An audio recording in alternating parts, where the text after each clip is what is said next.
Hi team, it's Bryce here, and welcome to another episode of From the Vault, where we breathe new life into a Squiz Kids classic.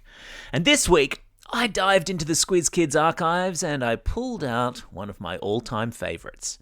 It's the shortcut to Dr Seuss.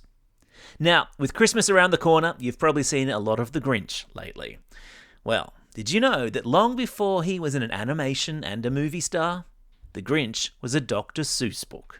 Just like Horton from Horton Hears a Who, and just like the Lorax and the Cat in the Hat. All of these classic tales sprang from the mind of one man, Theodore Seuss Geisel, or Dr Seuss, as he was known to millions of fans. I hope you enjoy. This is a Squiz Kids podcast. Your fresh take on what's happening in the world around you.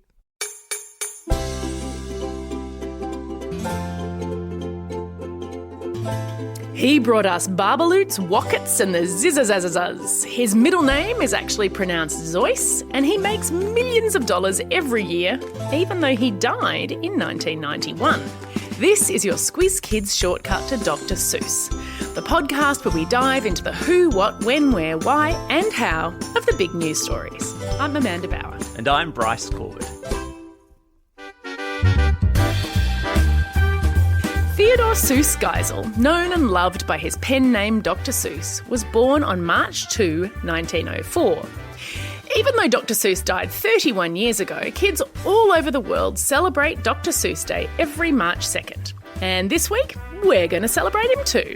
That's right. Today, we'll take you through who Dr Seuss was, what makes his book so fantastic, and why his foundation decided last year to stop printing 6 of his books. Listen carefully, there's a squiz at the end. Who? Little Theodore Seuss Geisel was born in Springfield, Massachusetts, in America, in 1904. His dad's name was Theodore Geisel, and so was his grandfather's. Ted's middle name was his mum's last name before she got married. Both sides of his family originally came from Germany, so the traditional way of pronouncing his name was Theodor Zoice Geisel. Ah, so when and why did Ted Geisel start calling himself Dr Seuss? Well, Bryce, this is a pretty funny story. From a very young age, Ted loved to read and draw. He contributed cartoons to his high school newspaper, and then he went off to university at Dartmouth College. Now, when he started uni, it was during a time in American history called Prohibition, when alcohol was completely against the law. Oh, and let me guess, university students weren't so great at following those rules. You are correct. So Ted had a bit of a party in his room with 9 other students, and they were caught having a drink. Wow. Ted's punishment was that he couldn't do any outside activities, including writing and drawing for the university newspaper. Now, he loved doing that so much, he decided he would keep going and just sign his drawings with his middle name, Seuss. Ah, so when did he add the doctor? Well, that's also kind of a funny story. His dad had always wanted Ted to study medicine. So instead of becoming a doctor, he just made himself one in front of his pen name and became Dr Seuss. That's brilliant. A pen name, of course, means the name that someone uses instead of their real name when they're publishing books. So did Dr Seuss start writing kids' books as soon as he left university? Actually, no. His first job was as a cartoonist and illustrator for magazines. But in 1936, he was on a boat with his wife, and the rhythm of the engines got him thinking of a line that ended up in his first children's book. Wow. And that is a story that no one can beat. And to think that I saw it on Mulberry Street. Oh, I know that one. That's the book about a kid called Marco who uses his imagination to dream up a parade of characters that go past him on his walk home. So did Dr Seuss actually live on Mulberry Street, or did he just make that up? Yeah, well, Mulberry Street is a real street in Springfield where Dr Seuss grew up. He didn't live right on it, but the town of Springfield has this fantastic website where you can actually play a matching game online with some of the drawings from the book and photos of landmarks in the city from the 1930s. Cool. Yeah, I'll pop that link in your episode notes. So So, his first book was published in 1937. How many books did he write?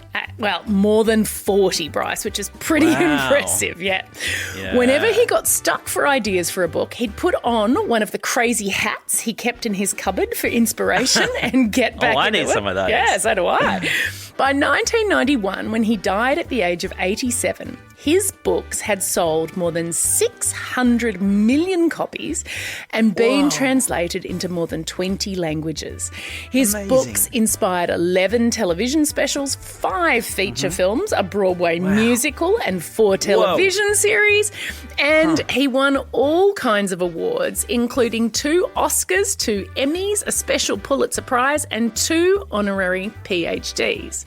Ah, PhD, of course. When you get a PhD, you can call yourself doctor. So then he really was Dr. Geisel. Or Dr. Seuss.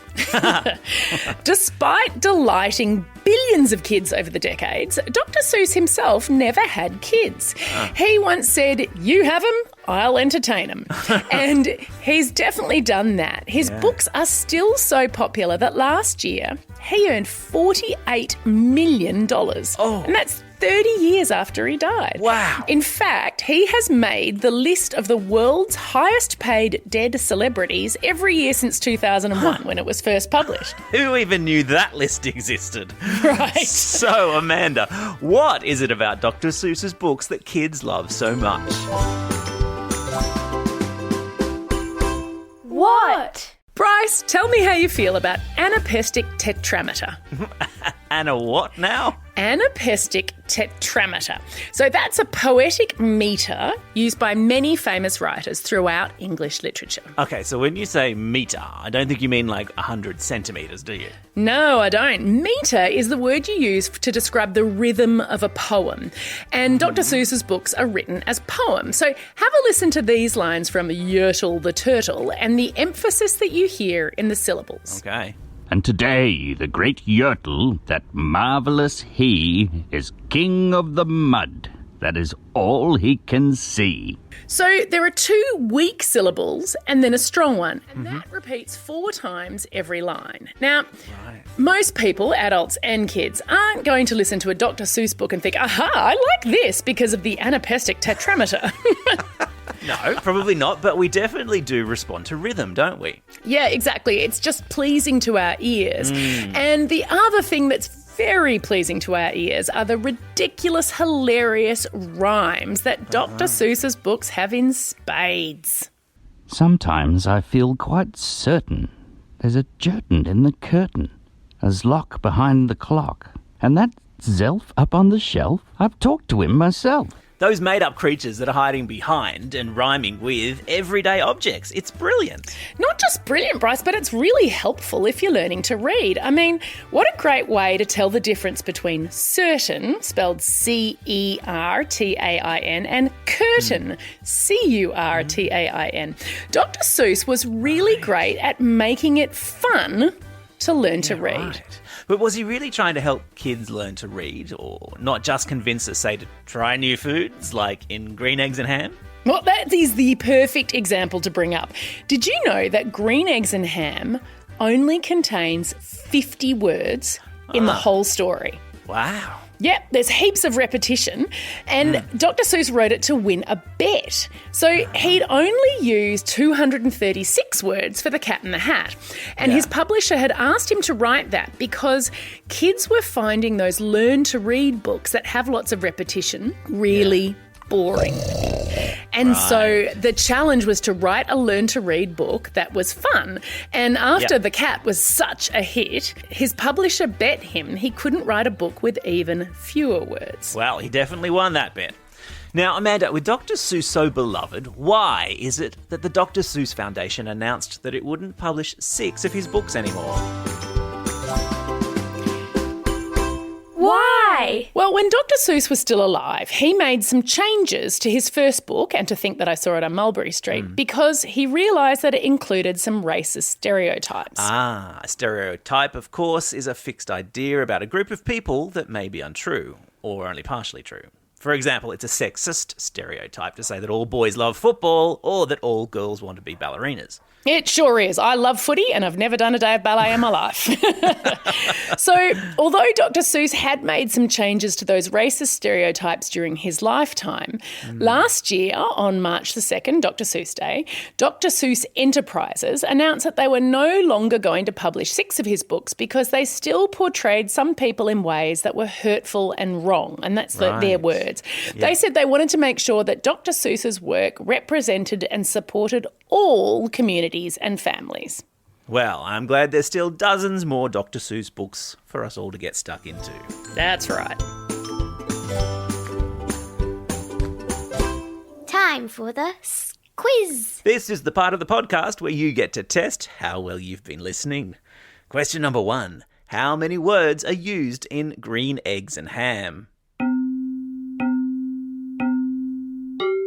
That's right, it's 50. Question number 2. Which country did Theodore Seuss Geisel's family originally come from? That is correct. It's Germany. Question number 3. We talked about the stereotype that all girls love ballet. What other silly stereotypes have you heard? Well, of course, there's no one right answer for that, but I'm sure that you've got some great examples to discuss amongst yourselves. That's all we have time for today. Thanks for joining us as we explored the who, what, how, where, when and why of Dr Seuss. Now get out there and have a most excellent Dr Seuss-inspired day. Over and out.